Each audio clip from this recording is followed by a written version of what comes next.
Welcome back students. Corporate accounting का भी हमारा फर्स्ट चैप्टर चल रहा है बीकॉम पार्ट 2 के लिए। इसमें अभी हम लोगों ने 2 वीडियोस इससे पहले डाला है जिसमें बेसिक्स बताए गए हैं। ये थर्ड वीडियो है। अगर आपने वो 2 वीडियो नहीं देखा तो पहले उसको देख लीजिए। और आज हमारा जो टॉपिक है वो है कि premium at issue of share at par and issue of share at premium. तो इसका जो बेसिक है वो भी देखते हैं, पार और प्रीमियम में क्या फर्क है, और इसके जो रिलेटेड जनरलिटीज हैं उन्हें भी देखते हैं। तो आइए स्टार्ट करते हैं। Issue of share at par, share at par. अब देखिए, हम लोगों ने फर्स्ट वीडियो में ये देखा था या सेकेंड वीडियो में शायद कि ऑथोराइज्ड कैपिटल क्या होता है।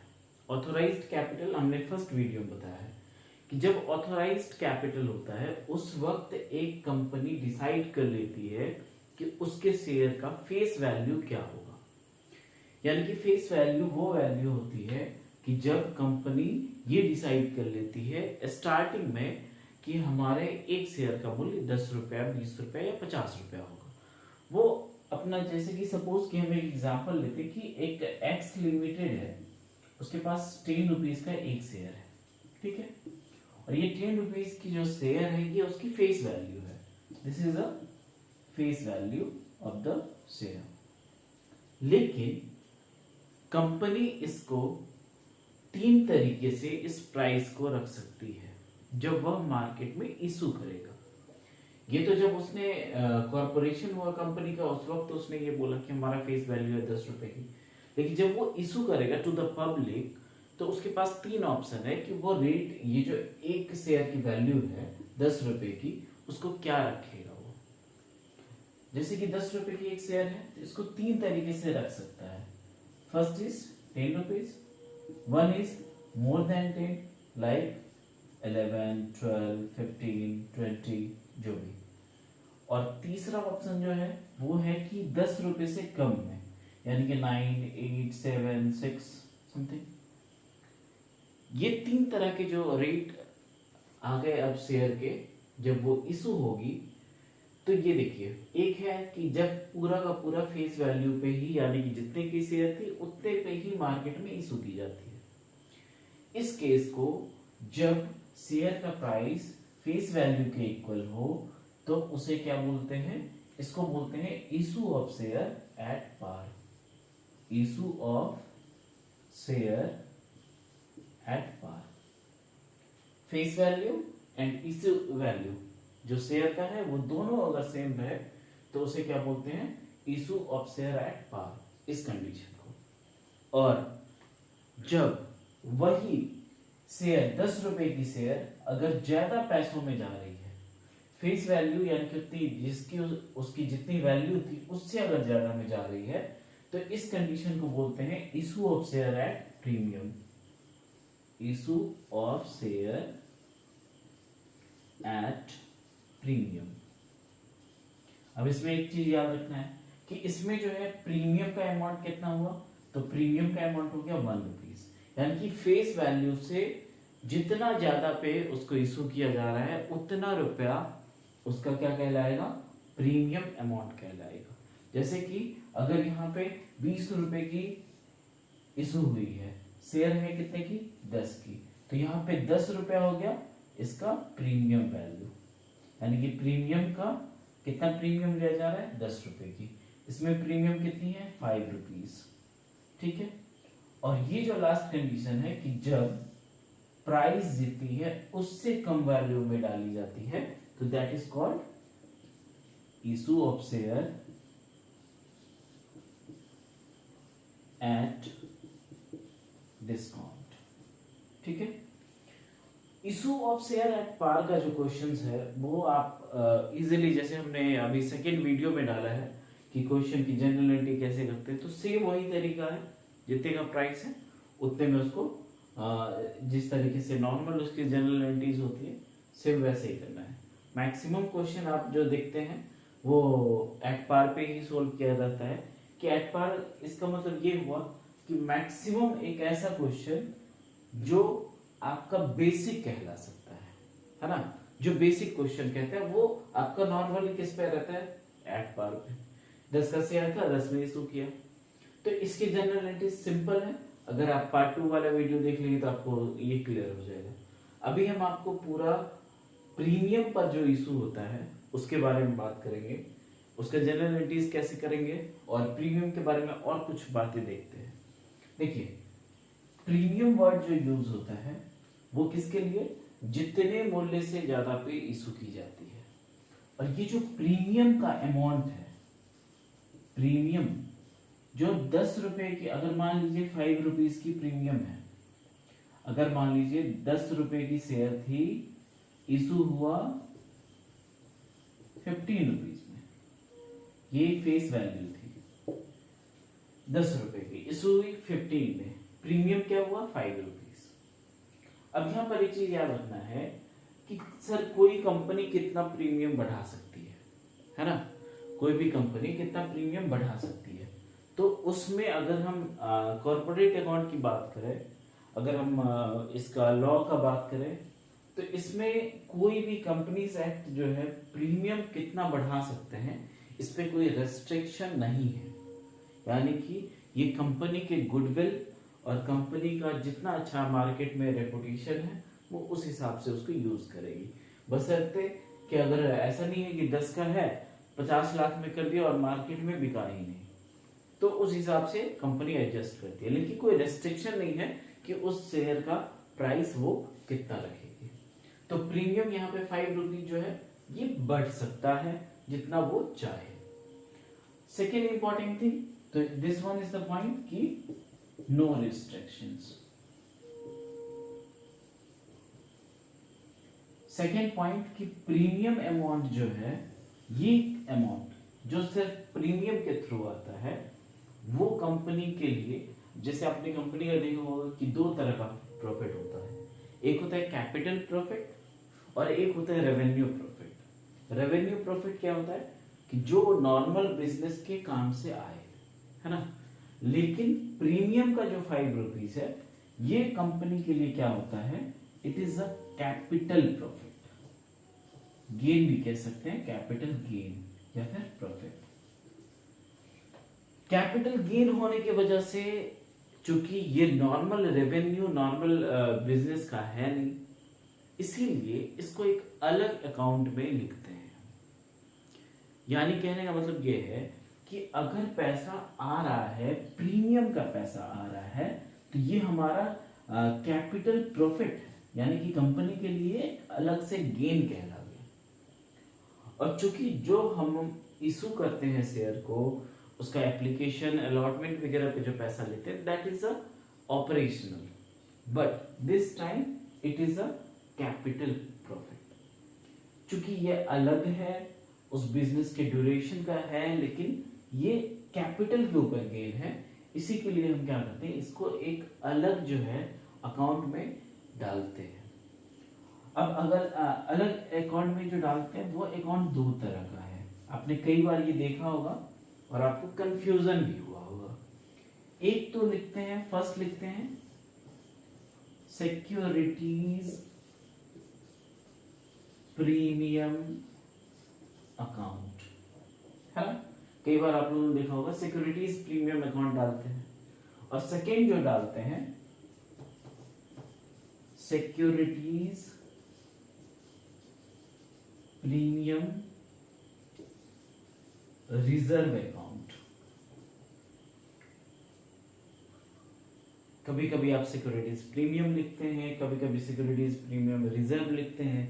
आप कई जगह जाते होंगे, हाँ, अब हो सकता है आपके स्कूल में ये बताया जा रहा हो और आपके इंस्टीट्यूट में ये बताया जा रहा हो, या इंस्टीट्यूट में ये बताया जा रहा हो, स्कूल में ये बताया जा रहा हो, समथिंग दोनों डिफरेंट, या कोई और किसी, कोई ये लिख रहा है, कोई ये लिख रहा है। तो इसका जो बेसिक रीजन है उसको देखते हैं। ये देखिए, सिक्योरिटीज प्रीमियम अकाउंट जो है, ये वर्ड जो है कंपनीज एक्ट के द्वारा दिया गया है, ठीक है। ये कंपनीज एक्ट के द्वारा दिया गया है, ये वर्ड कंपनीज एक्ट बोलती है कि आप इस वर्ड को यूज करिए।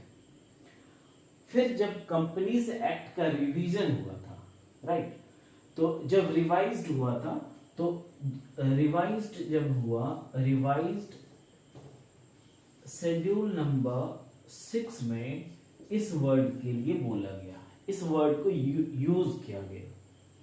सिक्योरिटीज प्रीमियम के बदले securities premium reserve word use किया गया। कब? जब रिवाइज्ड हुआ ये लॉ उस वक्त, तो शेड्यूल नंबर 6 में ये चीज डाली गई। तो अगर हम कहें तो ये भी सही है और ये भी सही है, लेकिन अगर मुझसे पूछिए तो आपको हमेशा ये एक्ट वाला जो है उसे यूज करना चाहिए। अब इसको नोट डाउन कर लीजिए। फिर अभी जस्ट हम इस पे देखते हैं कि कौन कौन सी जनरल एंट्रीज हमें पास करनी है जब प्रीमियम वाली चीजें हमारे क्वेश्चंस में अवेलेबल होगी। जब शेयर को इशू किया जाएगा प्रीमियम पे, तो उस पे जनरल एंट्रीज क्या होगी, इसको नोट डाउन कर लीजिए।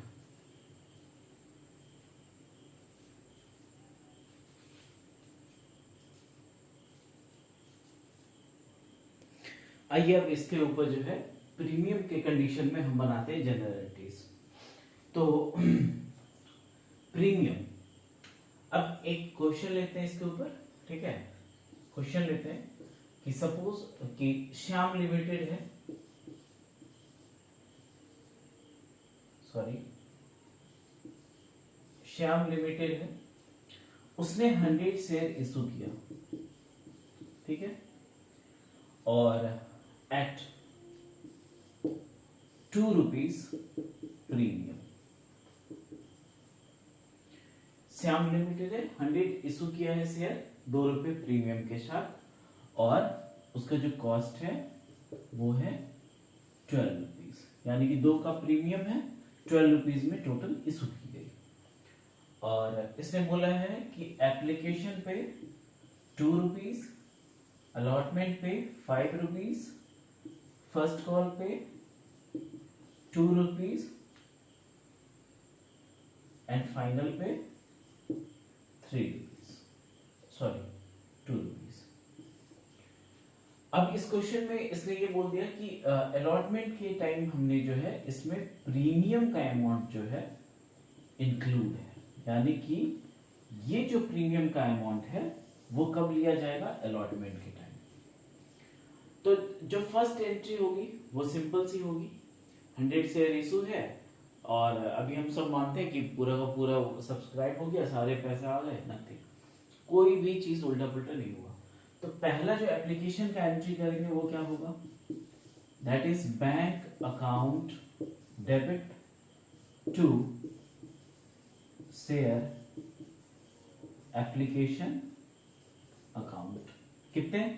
2 रुपीज, कितने शेयर के लिए? 100, यानी कि 200 रुपीज। चूंकि इसमें किसी भी तरह का जो है सो प्रीमियम की बात नहीं की गई है, तो ये सिंपली आपका 200 रुपीज यहाँ पे रिसीव हो गया।